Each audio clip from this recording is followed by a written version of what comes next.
Pemirsa, bagaimana tanggapan keluarga Yosua atas putusan sidang tuntutan Putri Chandrawati yang divonis 8 tahun penjara? Saat ini kita sudah terhubung dengan tante dari almarhum Yosua Huta Barat, Ibu Roslin Simanjutak. Selamat malam, Bu Roslin.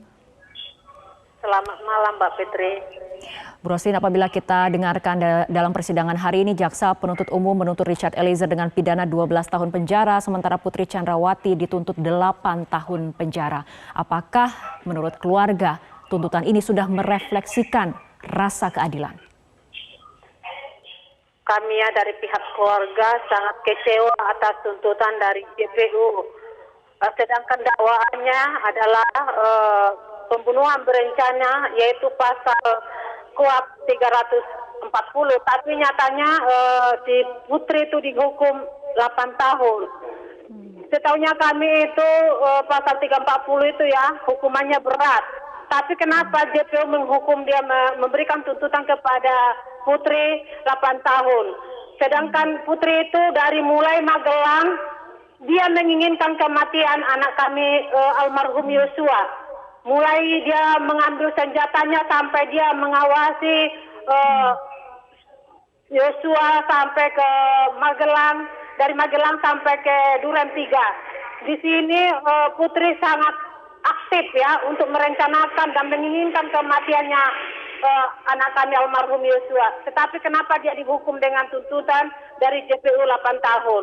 Jadi ini bukan pembunuhan berencana lagi. Seharusnya pembunuhan berencana itu kan pasal itu, kalau KUHP pasal 340, di mana letaknya? Kok bisa hukumannya kok 8 tahun? Oke.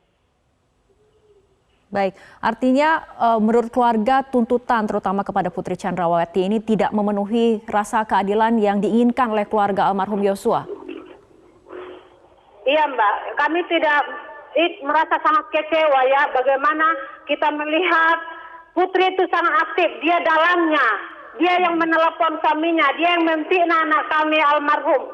Dia memfitnah almarhum, katanya melecehkan dia di Magelang kepada Sambo, sehingga Sambo merekayasa membuat skenario untuk membunuh, mengambil nyawa anak kami secara paksa. Dalangnya utamanya itu adalah Putri sebenarnya, dari mulai Magelang. Dia dalangnya karena Putri itu tidak terpuaskan ya, karena dia menggoda anak kami almarhum, tapi anak kami tidak mau melayani nafsu bejat dia. Akhirnya dia memfitnah anak kami. Dibilangnya sama suaminya, anak kami kurang ajar sama dia. Oke, artinya menurut keluarga apakah kemudian tuntutan jaksa seharusnya kemudian bisa sama dengan tuntutan yang ditujukan kepada Verdi Sambo? Harusnya itu harus sama itu, suami istri itu sama. Ya, mereka aktornya, dua-duanya aktor untuk menghilangkan nyawa anak kami Yosua. Bagaimana dengan tuntutan terhadap Richard Eliezer, Bu Roslin? Kalau untuk Eliezer ya, kita sudah melihat Putri dihukum 8 tahun. Kenapa Eliezer yang sudah mau menjadi JC ya, malah lebih tinggi? Memang kita tahu hukuman pasal 340 itu harus di atas 15 tahun seharusnya. Tetapi kenapa malah Putri 8 tahun, Eliezer 12 tahun? Di mana keadilan itu?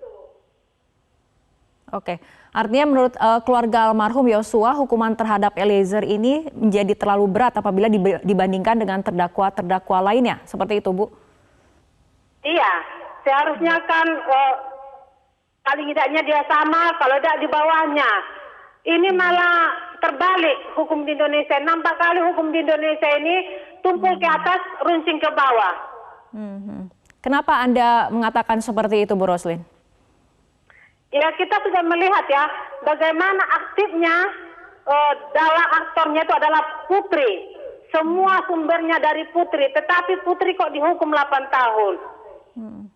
Putri lah yang tahu apa sebab akibatnya, apa laporannya kepada suaminya, kenapa mereka menginginkan kematian anak kami, mereka merampas nyawa anak kami. Putri lah yang tahu semuanya. Jadi Putri dalangnya di sini.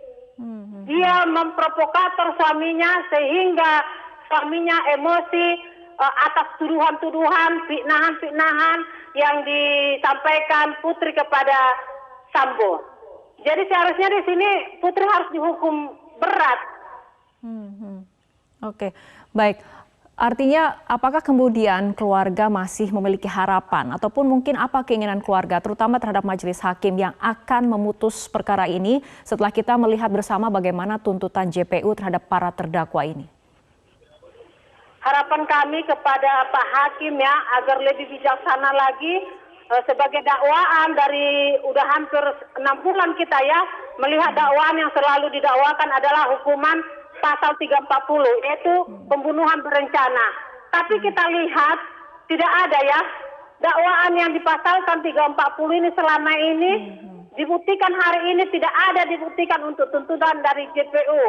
Untuk itu kami memohon kepada hakim agar hakim lebih bijaksana lagi untuk memberikan hukuman yang setimpal yang seadil-adilnya agar kami korbannya, keluarga maupun anak kami almarhum mendapatkan keadilan yang sesungguhnya. Agar ke depan lagi masyarakat Indonesia tidak takut ya untuk menyatakan kebenaran. Agar kiranya untuk ke depan jangan ada lagi sambo-sambo yang berikutnya. Karena kalau kayak gini hukuman ini ya petinggi-petinggi itu akan sesukanya untuk membunuh anak buahnya.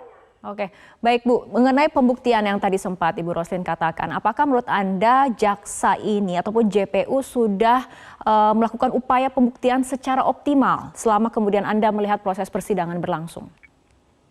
Kalau kita melihat prosesnya itu ya, dari dakwaan-dakwaannya selalu dibacakan, semuanya udah pas. Tetapi kenapa tuntutan itu kok jauh melenceng, itu loh Mbak. Seharusnya kan harus sesuai dakwaan mereka udah kami lihat, udah kami ikuti terus, udah menuju ke 340 yaitu pembunuhan berencana. Tetapi kenapa tuntutannya jatuhnya ke 80 ke 8 tahun? Sangat jauh melenceng tuntutan ke JPU itu kepada terdakwa. Oke, baik, kita tunggu setelah pledoi yang akan disampaikan oleh para terdakwa. Kita akan tunggu bagaimana kemudian keputusan dari majelis hakim yang akan memutus perkara ini. Terima kasih Bu Roslin Simanjuntak telah bergabung bersama kami malam hari ini dalam Top News.